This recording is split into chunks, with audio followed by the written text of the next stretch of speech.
This grand summary and conclusion will be about the comparison with the Satipatthana Mula, internal coherence of the material, comparison with other suttas, and a grand conclusion.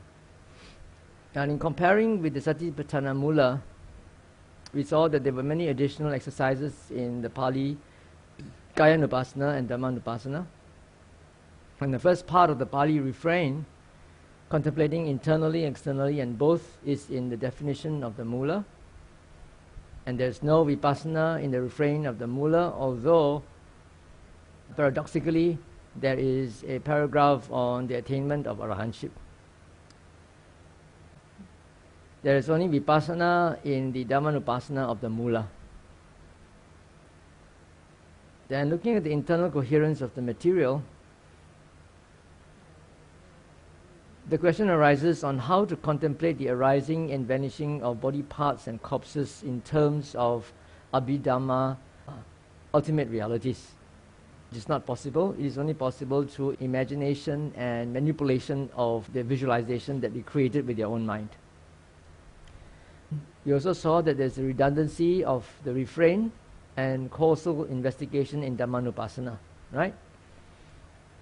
And there's actually no hard and fast line drawn between concept and ultimate reality in all the exercises that are found in the Satipatthana Sutta, as well as in other suttas in the Pali Nikayas.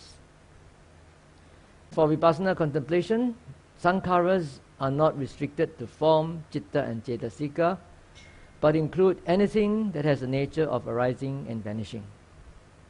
Right? Includes thoughts, ideas, perceptions, assumptions, expectations, hopes, and so forth. Comparison with other suttas, we saw that sati has a broad range of applications based on its root meaning, awareness of a past object. Sati thus covers remembering, recollecting, reminding, looking back at an immediate past object. Sati is not panya, although a lot of people tend to confuse sati with panya, but it is a necessary condition for it. It is a groundwork for panya. Sometimes I like to use the simile of a research assistant and a research analyst. The job of a research assistant is to go around distributing forms, just like what Brother Panya did this morning. Distribution forms for what? Feedback, right? That's the job of a research assistant. Distributing forms, collecting the information. But the research assistant would not know how to interpret the data. Yeah, it's the job of the research analyst. The research analyst has got his own background knowledge, and it is his own theory, his own methodology to interpret the data, right? But the research analyst cannot work without the research assistant. The research assistant has got to go and collect all the data for him before he can start to interpret it. So in the same way, sati and panya works like that. Sati has to collect all the information first and then remember it. Right? When it remembers it long enough, it will be filed under sanya. It becomes a conditioned perception. And that sanya is working at the back of panya, which is the research assistant, research analyst. And then panya sees the whole picture and links everything together. Right? So sati brings the composed mind to be aware of an object that has just arisen so that panya can discern its nature and conditionality. Again, I said that the mind, the citta, is composed of many mental states, many different departments, and each one has its own job. And all these departments, all these mental states arise simultaneously with the citta. Right? It's not a linear process, not necessarily a linear process. It's a simultaneous process. So the job of sati is to bring the past object, whether it's a distant past, intermediate past, or immediate past object, to the attention of the citta. And then the other department, sanya, will put in its background knowledge, and panya will verify according to experiential reality. Right? That's how it works. Now, pajanati, which you have been chanting so often, is the verb of panya. And it ranges from just bare acknowledgement of an object. For example, when you remember or are mindful that you are breathing, then you begin to know that it's a long breath or a short breath, right? And then when you have a mind with lust, you know that there's a mind with lust. So these are just bare acknowledgement of what's happening, identifying objects. But it can also mean having an intellectual understanding of the object. Intellectual understanding based on your sanya. You know, your sati has really collected information and filed it under sanya. So sanya will tell you, hey, everything is anicca, dukkha, anatta. So when you look at something, you know, you impose that perception onto your viewpoint. All right, so that's an intellectual understanding, but that's not insight yet. The profound insight will come after many events of seeing things, of verifying things according to the information that you have gathered. Then one fine day will dawn upon you, eureka, it's true, everything is impermanent. And then there can be a shift of your transformation of your consciousness, and then your attitude towards the world changes dramatically. There is one simile that the Buddha gave in the suttas. He talks about there are two similes actually. One is about the carpenter who makes use of an adze. It is sort of an axe, okay, with a wooden handle. As he uses it, after many months and many years, then the mark of his fingers become apparent.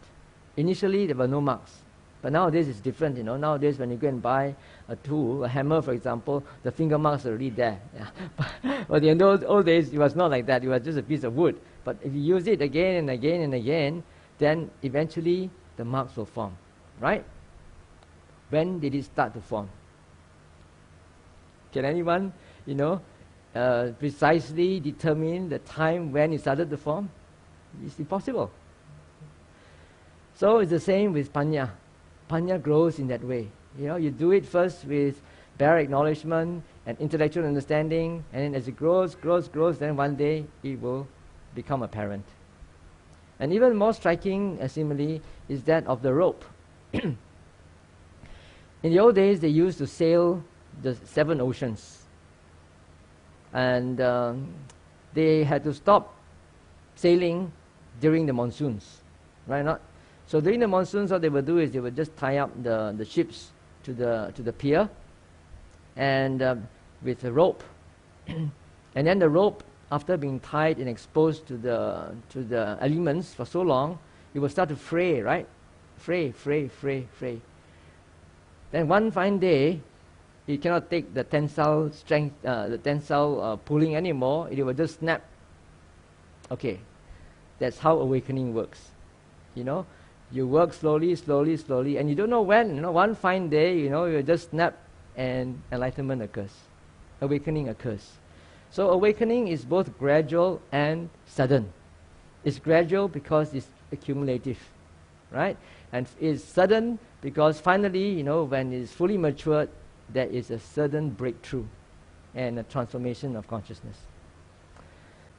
Now, according to Potthapada Sutta, perception or sanya arises first, followed by knowledge or jnana. So this is what I've been describing. You start off with sati, collecting the knowledge, the information, and then it is filed up in sanya. Sanya works in the background. It gives the encoding to panna to piece things together, and then when the time is right, panna will actually arise, intuitive panna. Now, clear knowing is to be applied to all 4 Satipatthanas, not just bodily activities, as found in Kayanupassana, the section on clear knowing. Why is it there? Achan Sujato contends that it should not be there in the first place, because in the gradual training templates, postures and clear knowing precede meditation proper and should not be included in Kayanupassana.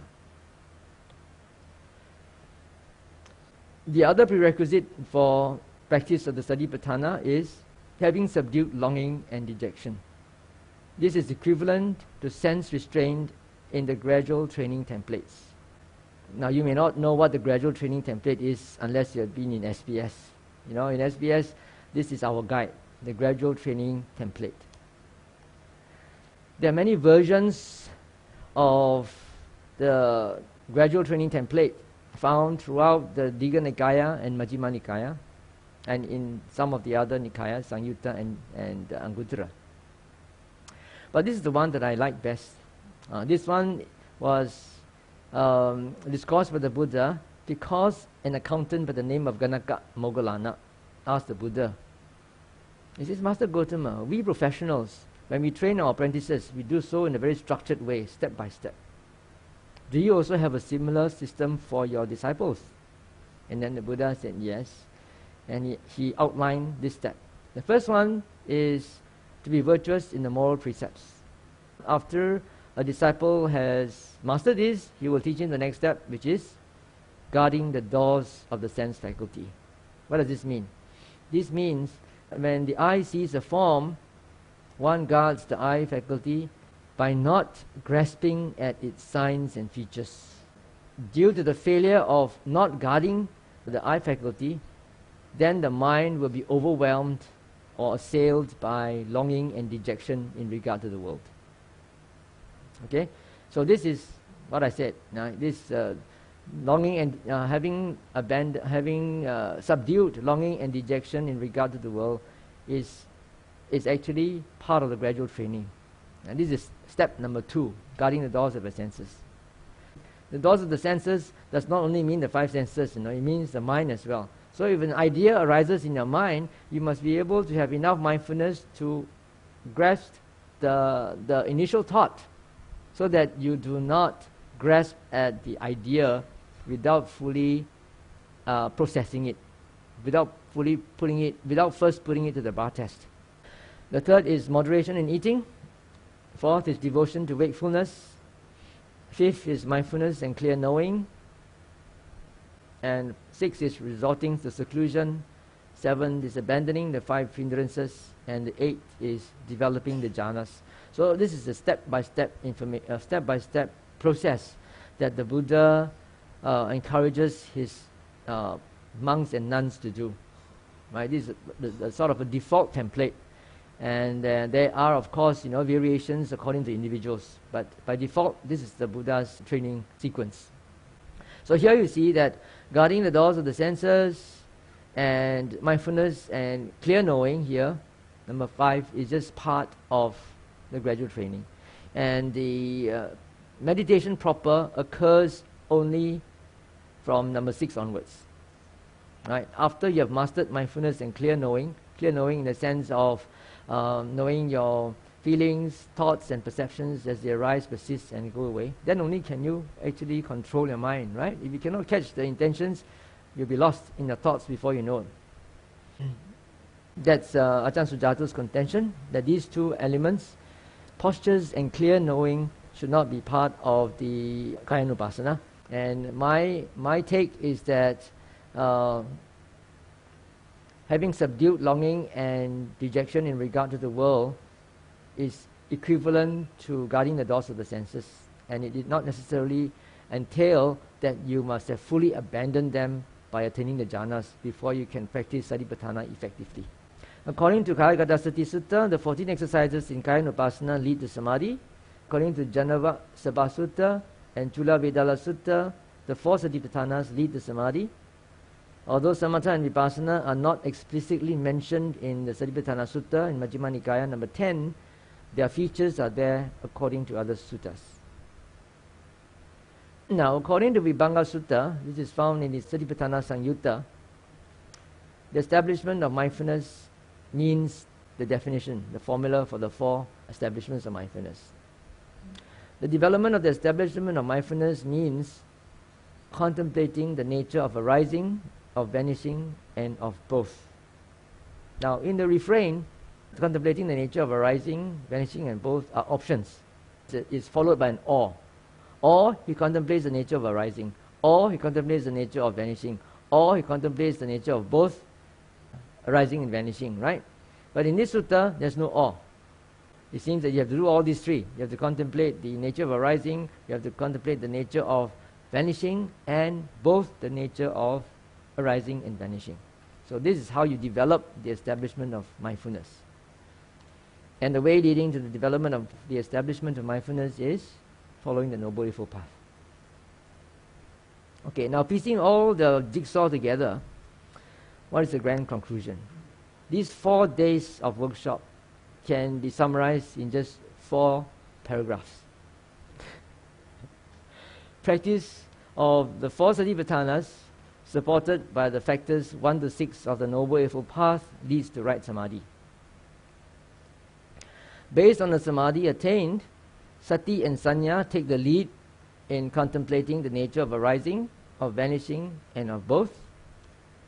This leads to experiential knowledge and vision of sankharas as they had occurred.